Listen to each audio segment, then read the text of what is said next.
All right. Yes, sir. Yes, sir. Look, they say we are at war with Iran. We are at war with Iran, man. Me being a proud Navy veteran, U.S. Navy Armed Forces, you know what I'm saying? Super excited to hear where we are at with the festivities that's happening in the Middle East. Now, we'll be chopping it up about what's going on, the latest, the greatest, what we agree with, what we don't agree with, what missions we should be accomplishing, what missions we should be stopping, all those different things. I am Marcus Bowers TV, the host of the First Amendment, and the most important thing today that we're going to be doing a reaction video on is my boy Donald Trump, man. Y'all just seen him, man. I want to put my girl on, you know what I'm saying? I said we at war. I'm like, okay, we at war. Let me go and get prepared because we are at war. And if you know anything, man, at least I heard there were some meteorites that just touched down here in the middle of the U.S. Did y'all hear about that? Some meteorites touched down here in the U.S. But we'll talk about that later. But let's see what Donald Trump had to say. Let's take a listen. Thank you very much. My fellow Americans, good evening. Let me begin by congratulating the team at NASA and our brave astronauts on the successful launch of Artemis 2. It was quite something. It will be traveling further than any manned rocket has ever flown and will very substantially pass the moon, go around it, and come back home from a distance that has never been done before. What is Artemis 2? I don't know what that is. What is Artemis 2? Let me look that up, man. Artemis 2. Artemis 2 must be one of the new NASA rockets or something. My son is really into NASA, so I'm super into it as well. Artemis 2 is the first crewed mission in NASA's Artemis program designed to send astronauts around the moon and back, marking humanity's return to deep space since Apollo 17 in 1972. So they're going into deep space, man. Who going? Mission purpose, to test NASA's deep space systems with humans on board. They fly astronauts on a lunar flyby, not a landing. They just flying by some stuff, you know what I'm saying? They want to validate the Orion spacecraft and life support systems found up there near the moon, man. Okay, shout out to them. What else we got? Before, it's amazing. They are on the way, and God bless them. These are brave people. We want to God bless those 4 unbelievable astronauts. As we speak this evening, it's been just 1 month.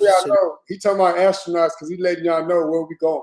That boy said, hey, shout out to the astronauts because we might be having wars in space sometime soon. You know what I'm saying? We got robots and humanoids or anything. The United States military began Operation Epic Fury, targeting the world's #1 state sponsor of terror, Iran. Epic Fury. Why do they come up with these names, man? Epic Fury. Did y'all see that they called the war in Iran right now, the current war, Epic Fury? And somebody said it was in relation to Epstein Fury. Epstein Fury. You know what I'm saying? Epstein files. Something along those lines, man. Did y'all hear about that, man? Epstein Fury, Epstein files. What's the relation, man? Let's see if there is a relation that we are not paying attention to. So let's see. Epic Fury isn't an official case name tied to Epstein. Is more of a phrase people use to describe the massive public outrage surrounding his crimes. So Epic Fury. Epic Fury is the phrase that people use to describe the massive public outrage surrounding Jeffrey Epstein's crimes. So that's also the name of the Iran war that's taking place right now in the Middle East that they use probably to distract us. I want y'all to know that. It's probably, I'm just letting you know, I'm just reading on the news here. This isn't me, my thoughts, I'm just reading on the news. Epic Fury, the Middle East war that's taking place right now in relation to Epstein. In these past 4 weeks, our armed forces have delivered swift, decisive, overwhelming victories on the battlefield.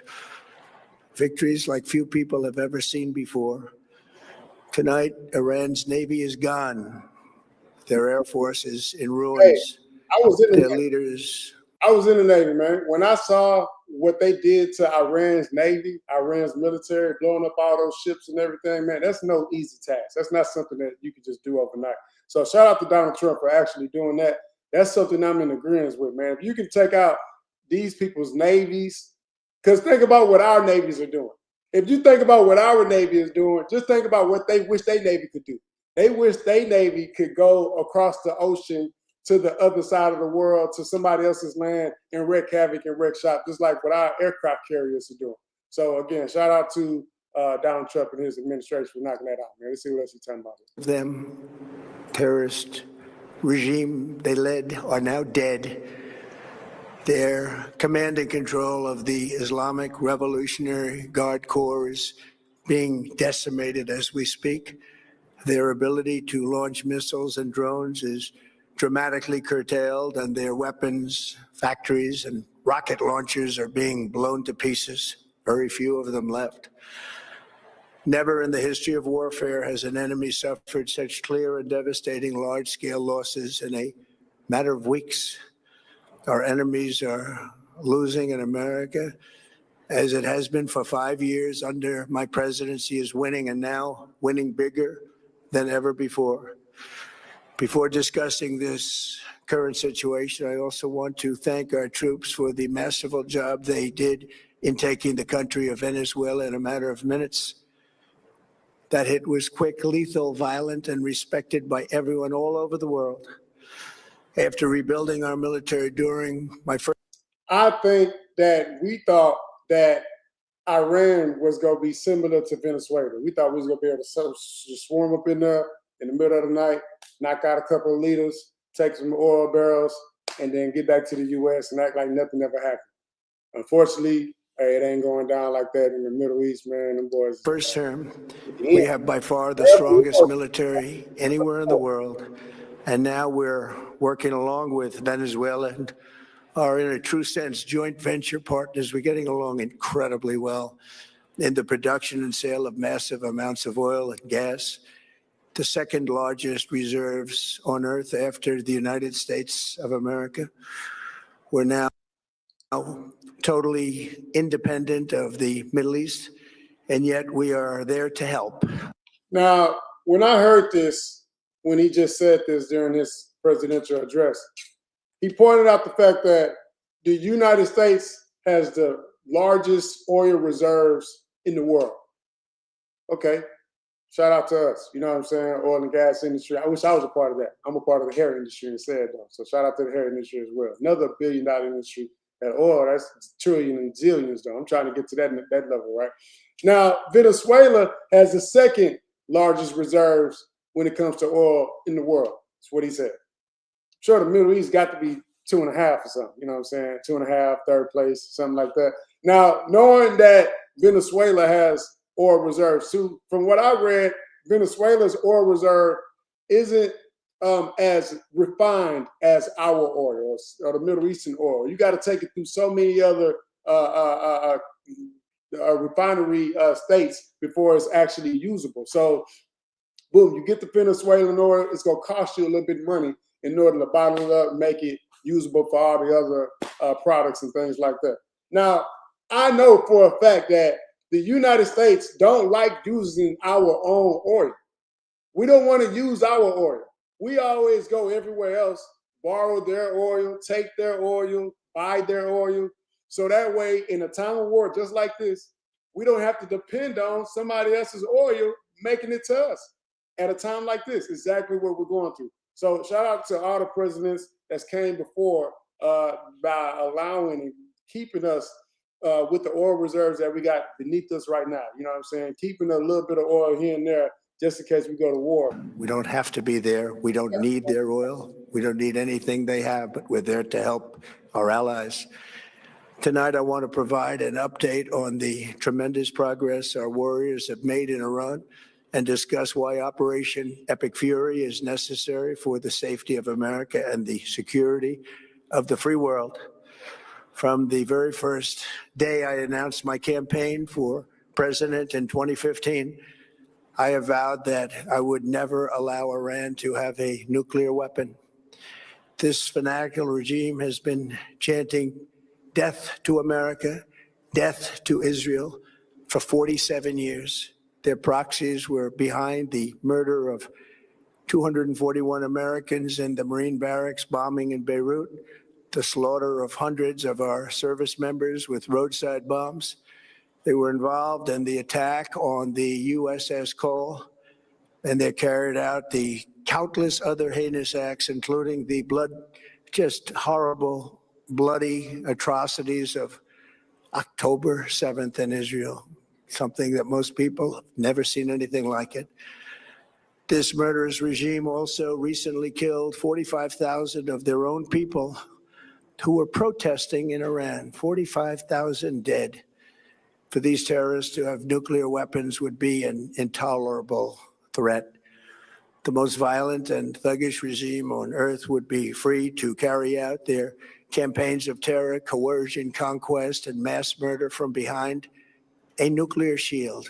I will never let that happen, and neither should any of our past presidents. This situation has been going on for 47 years and should have been handled long before I arrived in office. I did many things during my 2 terms in office to stop the quest for nuclear weapons by Iran first. And perhaps most importantly, I killed General Qasem Soleimani in my first term. He was. I remember that, man. General Soleimani. I believe he was killed by a helicopter or something, man. If I remember right, my people told me, I'm Special Forces veteran, what I'm talking about. What I was told was General Soleimani was hanging out in the Middle East somewhere, and all of a sudden some aircraft, helicopters, the fighter jets, just pulled up in the middle of the neighborhood and just shot him up in the neighborhood. So it was an interesting way to die. You know what I'm saying? Not a helicopter incident. Did not die in a helicopter crash. He was killed on January 3rd, 2020. January 3rd, 2020 in Baghdad International Airport. It was a U.S. drone strike ordered by then President Trump. So shout out to President Trump again, man. No helicopter was involved in General Soleimani's death, but it was a drone strike. Can you imagine being somewhere and a drone just fly to where you at and just take out you and your bus and your entourage and everybody else? That's exactly what happened to Soleimani. So his death was a big deal. They escalated the tensions between the U.S. and Iran dramatically. That's exactly what happened. When that happened, they rose the red flag up. They was over there. You know how we do the half mast for when we lose a soldier or something like that? They was doing the same thing over there in Iran. Iran responded with missile strikes on all the U.S. bases. This is back in 2020. So now, fast forward to 2026, it's just ongoing feud that's always been brewing right there in the Middle East. So many feared it could lead to a larger war in the Middle East, and that's exactly what's happening right now. He's an evil genius, brilliant person, a horrible human being, however, the father of the roadside bomb. And he lived just horrible what he did. Iran would have been perhaps in far better, stronger position. He lived, we would have had probably a different conversation tonight. But you know what? We'd still be winning and winning big. And then very importantly, I terminated Barack Hussein Obama's Iran nuclear deal, a disaster. Obama gave them $1.7 billion in cash, green cash, took it out of banks from Virginia, D.C., and Maryland, all the cash they had. He flew it by airplanes in an attempt to buy their respect and loyalty, but it didn't work. They laughed at our president and went on with their mission to have a nuclear bomb. His Iran deal would have led to a colossal arsenal of massive nuclear weapons for Iran, and they would have had them years ago, and they would have used them. Would have been a different world. There would have been no Middle East and no Israel right now, in my opinion, the opinion of a lot of great experts. Had I not terminated that terrible deal, I was so honored to do it. I was so proud to do it. It was so bad right from the beginning. Essentially, I did what no other president was willing to do. They made mistakes, and I am correcting them. My first preference was always the path of diplomacy, yet the regime continued their relentless quest for nuclear weapons and rejected every attempt at an agreement. For this reason, in June, I ordered a strike on Iran's. Now, I'm curious, man. I want to know the Iran deal, right? Let's talk about it, man. The Iran deal. Was it a good deal or was it not a good deal? You know what I'm saying? Let's see, man. So you got Barack Obama. He gave a deal to Iran to make sure that they did not get nukes. The Joint Comprehensive Plan of Action, JCPOA. It was created in 2015. Barack Obama, the administration. It was to stop Iran from building a nuclear weapon in exchange for lifting economic sanctions. Because when you got these sanctions on you economically, you can't even buy a good loaf of bread, man. You don't even have Coca-Cola products over there. You got regular BPI soda. You know what I'm saying? Fake soda, fake toilet paper. You got fake everything over there in these nations, man. So Obama's deal did the good. Like it slowed Iran's nuclear program. Iran reduced uranium enrichment, the whole shebang. It limited the centrifuges and nuclear activity. They had strict inspections, economic relief. They avoided any type of immediate war. That's when Obama was in office, you know what I'm saying? But then they had a sunset clause where after so long, 10 to 15 years, those restrictions would expire.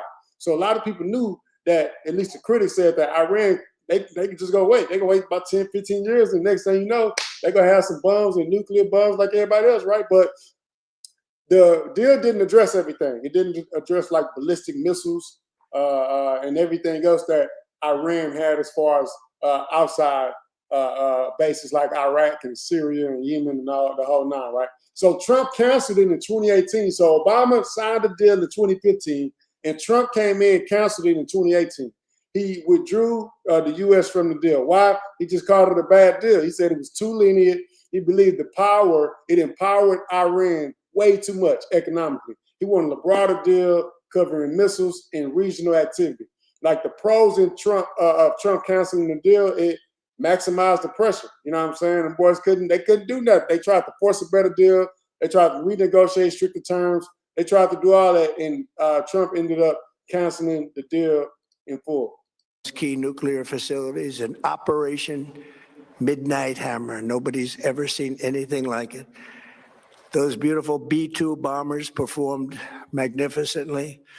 We totally obliterated those nuclear sites. The regime then sought to rebuild their nuclear program at a totally different location, making clear they had no intention of abandoning their pursuit of nuclear weapons. They were also rapidly building a vast stockpile of conventional ballistic missiles and would soon have had missiles that could reach the American homeland, Europe, and virtually any other place on Earth. Iran's strategy was so obvious. They wanted to produce as many missiles as possible, and they did, with the longest. Now, he just said that, Iran been trying to build missiles that could reach anywhere on Earth, especially the U.S. I don't know if y'all seen or not, but I just read that we had a couple of meteorites that touched down in the middle of the U.S. They said meteorites. That's what they call it. I don't know, meteorites, missiles, tomato, you know what I'm saying? Meteorites in the U.S. Recent days, you know what I'm saying? They just touched down in the middle of the U.S. Let's see. It was a couple of them. I know y'all seen about it. Recent meteor sightings in the U.S. the last few days. What's been happening? You have multiple people across the U.S., especially in southern states like Texas and nearby regions. Everybody reporting seeing bright fireballs streaking across the U.S., streaking across the night sky. They're talking about meteorites. If y'all think those are meteorites, I got some ocean water I want to sell you right outside of the Gulf of America. You know what I'm saying? Because we won't call it the Gulf of Mexico no more. But what it actually is, most sightings are meteors. That's what they're saying. They're saying that the sightings are meteors. If little fireballs just flying around the sky, I think they missiles. I think they're missiles coming from way over yonder, coming way over here. Never before have we seen meteorites touch down in a 3-day week span, something like that, right?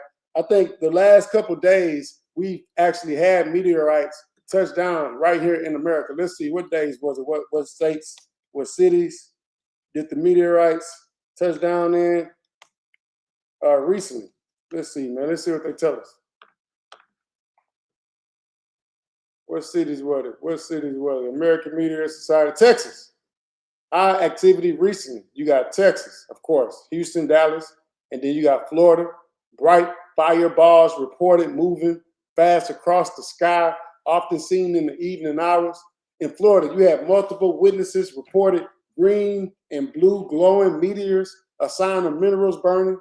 In California, you had long streaks visible over the coast, sometimes captured by people dash cams and cameras. And then even in the Midwest and the East Coast, Chicago, Atlanta, New York, you got shorter flashes, but still widely reported by a lot of people. I think that there could be missiles or anything like that coming from the other side of the world. Hey, man, who knows? They say they meteorites. We go see. Let's keep watching.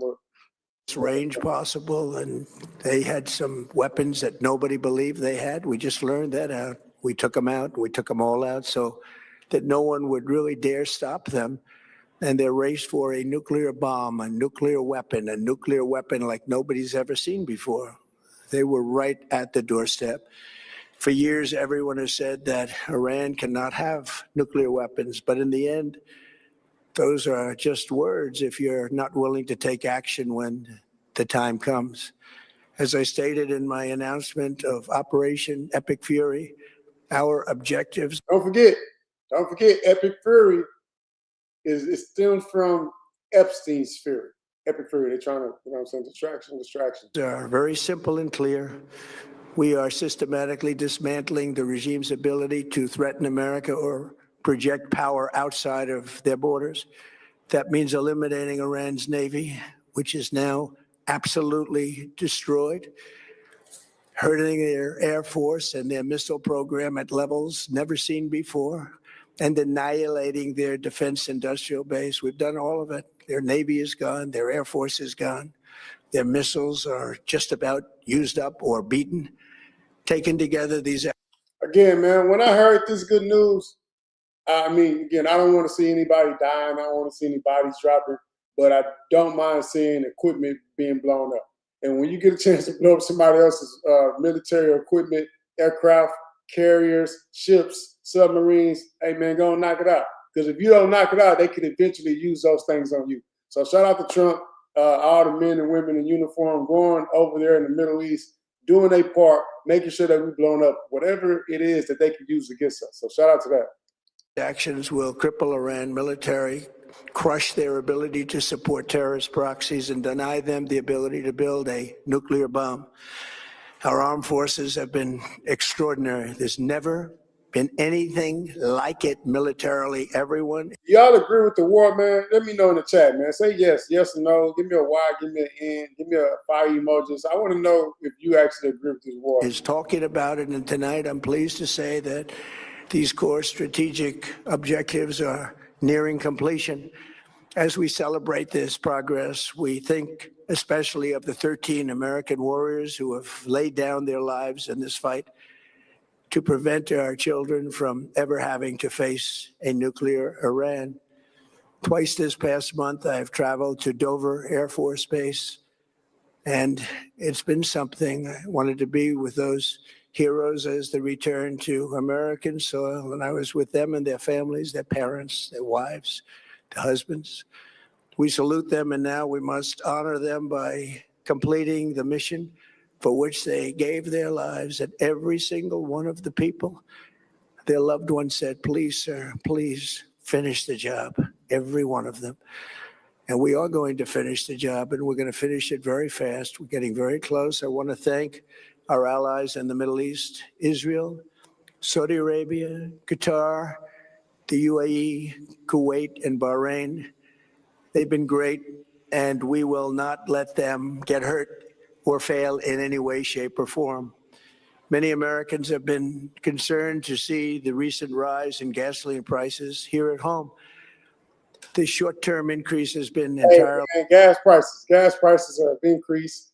I don't know if they're going to be short-term, but I know it's affecting boys' pockets right now, man. Let's see what he got to say. The result of the Iranian regime launching deranged terror attacks against commercial oil tankers in neighboring countries that have nothing to do with the conflict.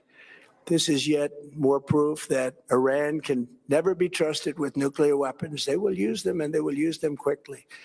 It would lead to decades of extortion, economic pain, and instability worse than we can ever imagine.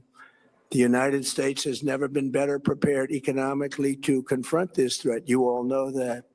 We built the strongest economy in history. We're going through it right now, the strongest in history. In 1 year, we've taken a dead and crippled country. I hate to say that, but we were a dead and crippled country after the last administration and made it the hottest country anywhere in the world by far, with no inflation, record-setting investments coming into the United States, over $18 trillion, and the highest stock market ever, with 53 all-time record highs in just 1 year. It all positioned us to get rid of a cancer that has long simmered. It's known as the nuclear Iran, and they didn't know what was coming. They've never imagined it. Remember, because of our drill baby drill program, America has plenty of gas. We have so much gas.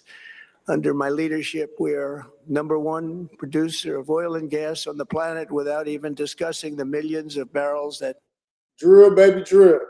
we're getting from Venezuela. Because of the Trump administration's policies, we produce more oil and gas than Saudi Arabia and Russia combined. I actually love that. The U.S. produces more oil and gas than Saudi Arabia and Russia combined. That's a good thing. But it's not a good thing when we're using all of our natural resources.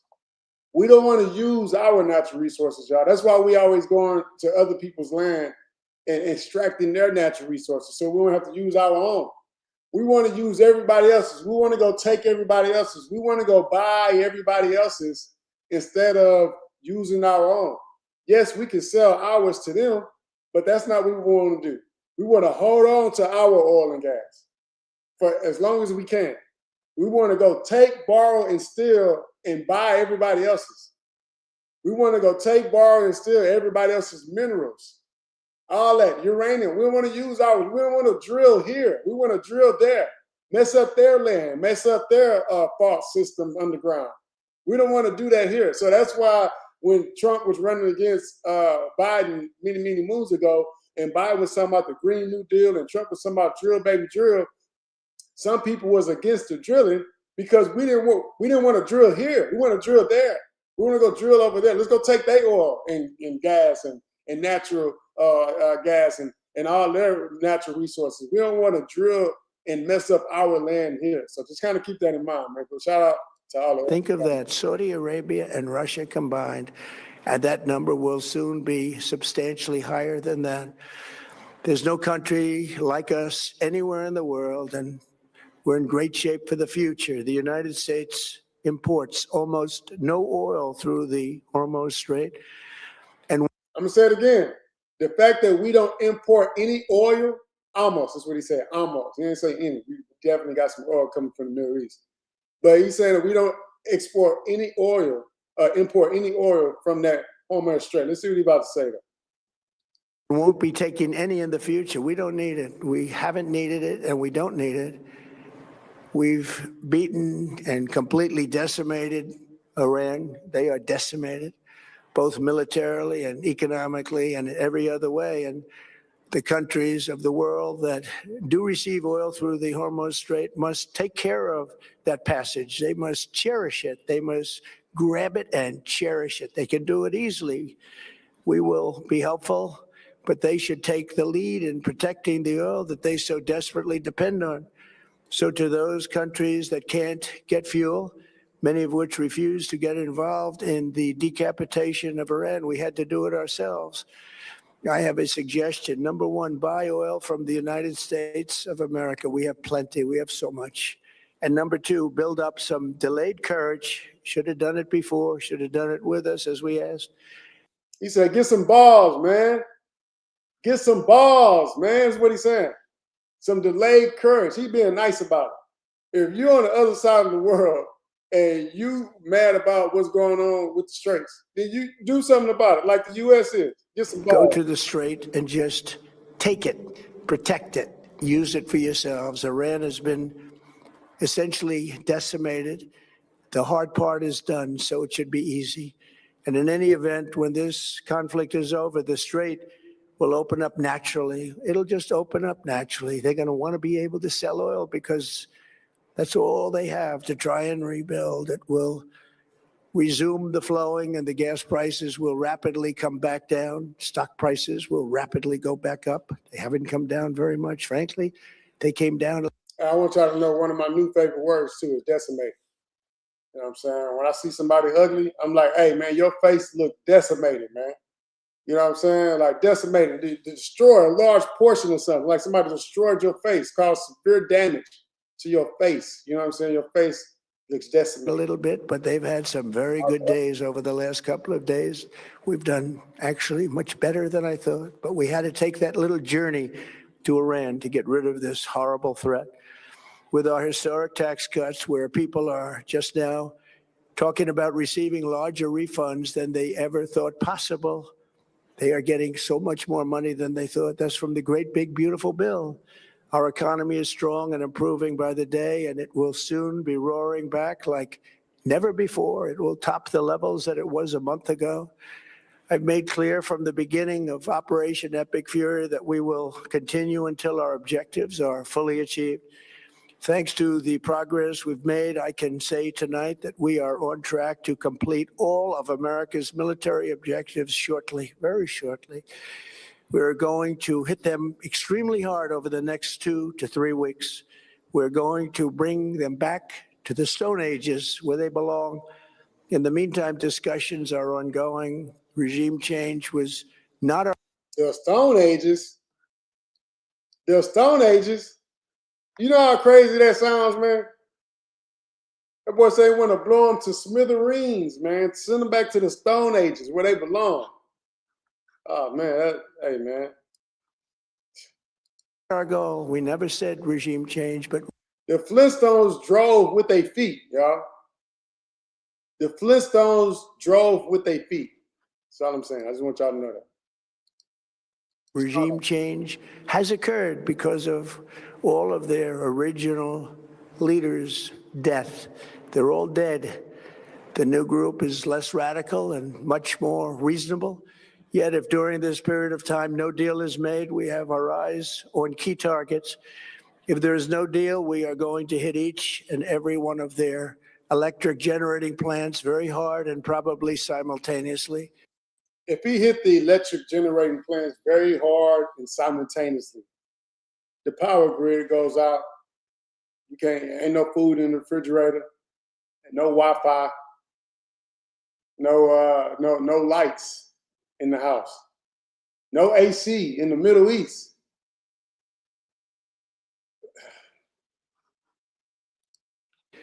We have not hit their oil, even though that's the easiest target of all, because it would not give them leave the oil alone, man. We need that. Don't blow the oil up.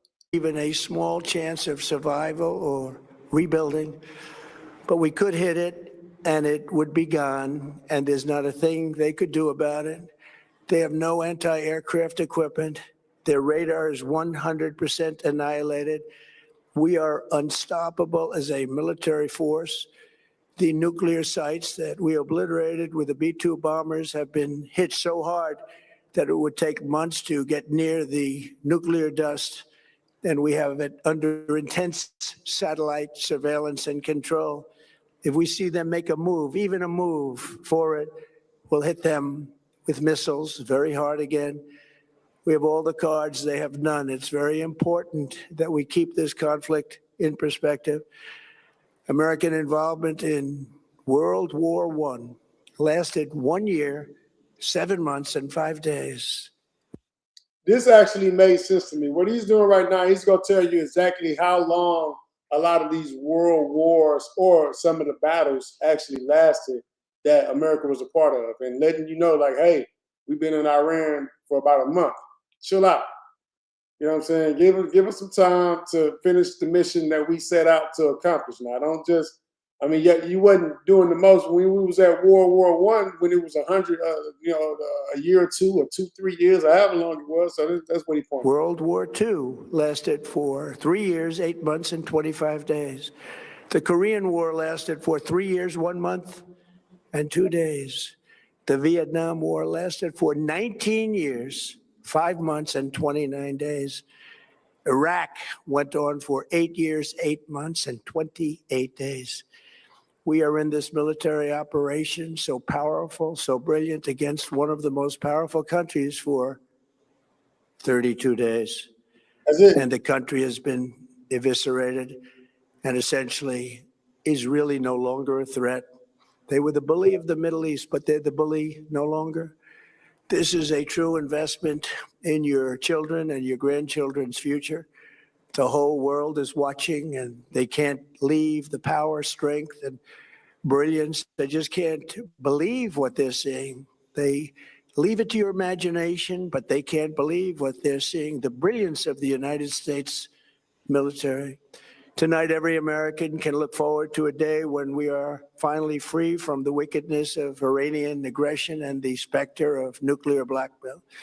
Because of the actions we have taken, we are on the cusp of ending Iran's sinister threat to America and the world. And I'll tell you, the world is watching. And when we do, when it's all over, the United States will be safer, stronger, more prosperous, and greater than it has ever been before. May God bless the men and women of the United States Armed Forces, and may God bless the United States of America. Thank you very much, and good night. And there, I want y'all to know, right? One thing that Donald Trump kept definitely saying is decimated and eviscerated. You know what I'm saying? Decimated and eviscerated. Some of his favorite words, man. Some of that boy's favorite words, man. Let's see if I got it, man. Boy said decimated and eviscerated. So eviscerate, I had to look it up. You know what I'm saying? eviscerated. You know what I'm saying? It means to remove the internal organs, especially from the body. So he's saying the Iranian military was eviscerated. I mean, just, he tore them up. They no longer exist. They went in and took them all out. Eviscerated. And then, of course, the other word was decimated, man. You know what I'm saying? So shout out to Donald Trump and the whole administration for making this happen. Now, I know that being a proud veteran, we lost a couple of men and women too. So I want to see what's going on with that. What are the names of the men and women we lost during Epic Fury? We lost a couple of men and women, man. You know, being a proud veteran, I want to make sure we highlight them that may have been, they sacrificed their lives for us. You know, so let's see if we can get the names of those men and women. Epic Fury, Iranian war, right now, this current war. They said there was 13 of them lost their lives. I just want the names. You know what I'm saying? The service members. Based on reports from March 2026 regarding Operation Epic Fury, 13 American service members lost their lives in the Middle East. 13. Cause of deaths. Some deaths occurred over the 2 weeks of fighting, with 7 service members killed and or as a result of Iranian attacks. 6 others killed in the crash of a KC-135 refueling aircraft in Western Iraq. That happened on March 12th. And then, of course, the operation began around March 1st. Just 30 days later, like Trump said, you had U.S. and Israeli actions targeting Iranian military capabilities. The casualties, 13. Approximately 200 U.S. troops were reported wounded in the first 2 weeks of the conflict. Now we're in 4 weeks of the conflict, and I'm sure these numbers will continue to increase. We're going to keep praying for all our men and women over there in uniform, making it happen, allowing us to do what we're doing over here. This is what they are fighting for our freedoms. So,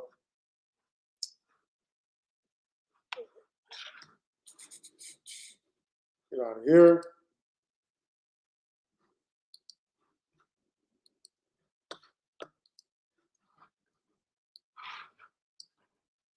That was interesting. That was interesting. I enjoy watching a lot of the Trump presidential addresses because you want to know what's going on, want to know what's happening, and you want to be abreast of the gas prices, man. You know what I'm saying? Them gas prices be increasing and decreasing. You want to know what's going on and why. 74. Listen, let me get to the other things I want to talk about. So if I had to ask a veteran, if I had to ask one of y'all veterans, man, would you enlist today knowing what you know now? Would you enlist today? I would. I still feel like me joining the Navy was the best decision I ever made in my life. And I tell people that all the time. I would definitely go to boot camp again with a smile on my face. I would put on a uniform. I would serve again. I would go through special warfare again. I would become a SWCC, enlisted SWCC boat guy again. I would do all the special training that I did on naval amphibious base. I would do all that again. I would swim in the ocean and jump out of helicopters and all that stuff again. Yes, I sure would. So would you enlist to all the branches? Navy, Army, Marines, Air Force, Space Force, Coast Guard. You know what I'm saying? So we got benefits versus the corporations. Who's really making the sacrifice? No, that's not what I want to talk about. Why this format hits hard?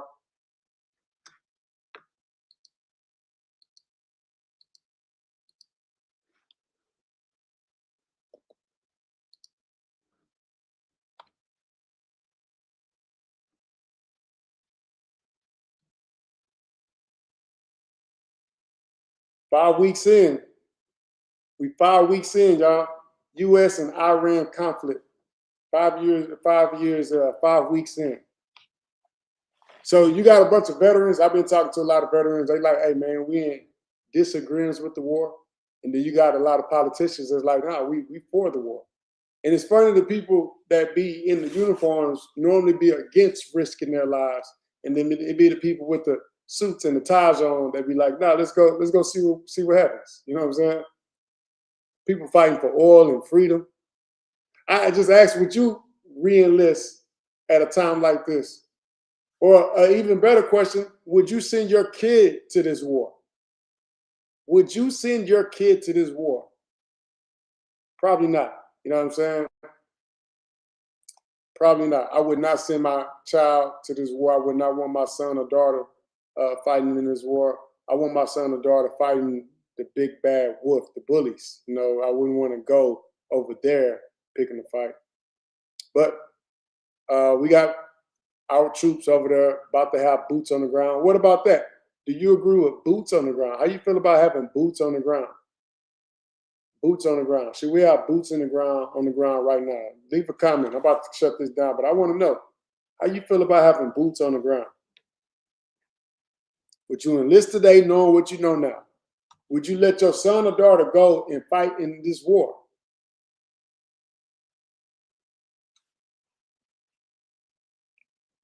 Would you support sending ground troops?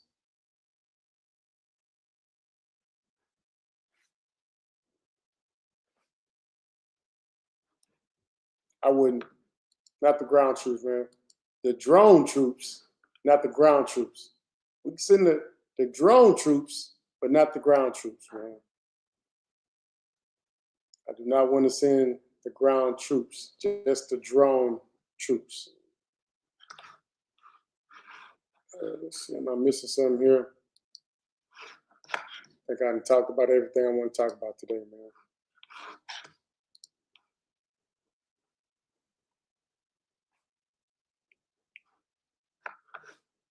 I'll be going live some nights, not every night. Just definitely talking about what's happening in the Middle East, what's happening here in the U.S. We got a lot to talk about, especially with this war going on in Iran. I went and found my Kevlar, as you can see. You know what I'm saying? I had to go find when got this out my sea bag. They say we was at war. I'm like, okay, we at war, man. We at war. I'm gonna start training, man. I got to get back to training. I'll be going to the gun range tomorrow. I will be going live, man. You get a chance to follow me live tomorrow. If you are on, you'll see me at the gun range shooting some of my toys. Subscribe, like. I'm out of here, man.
Let's see what y'all saying in the comments, man.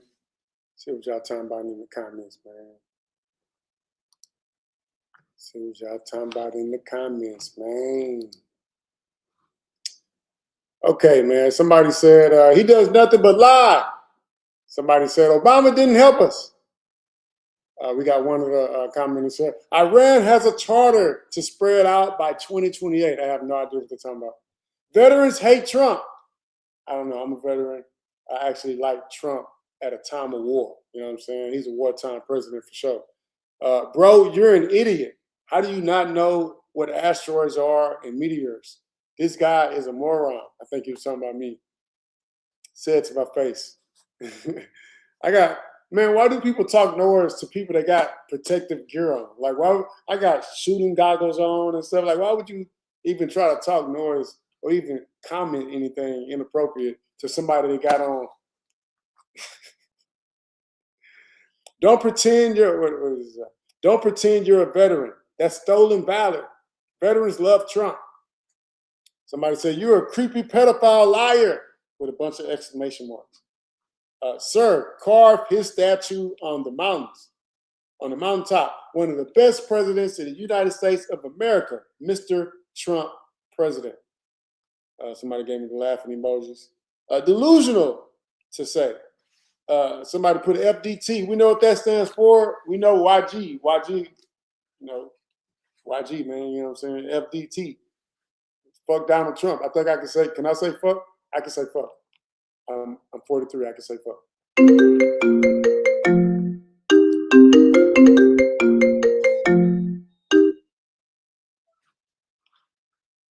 Give me 1 second. What's lunatic?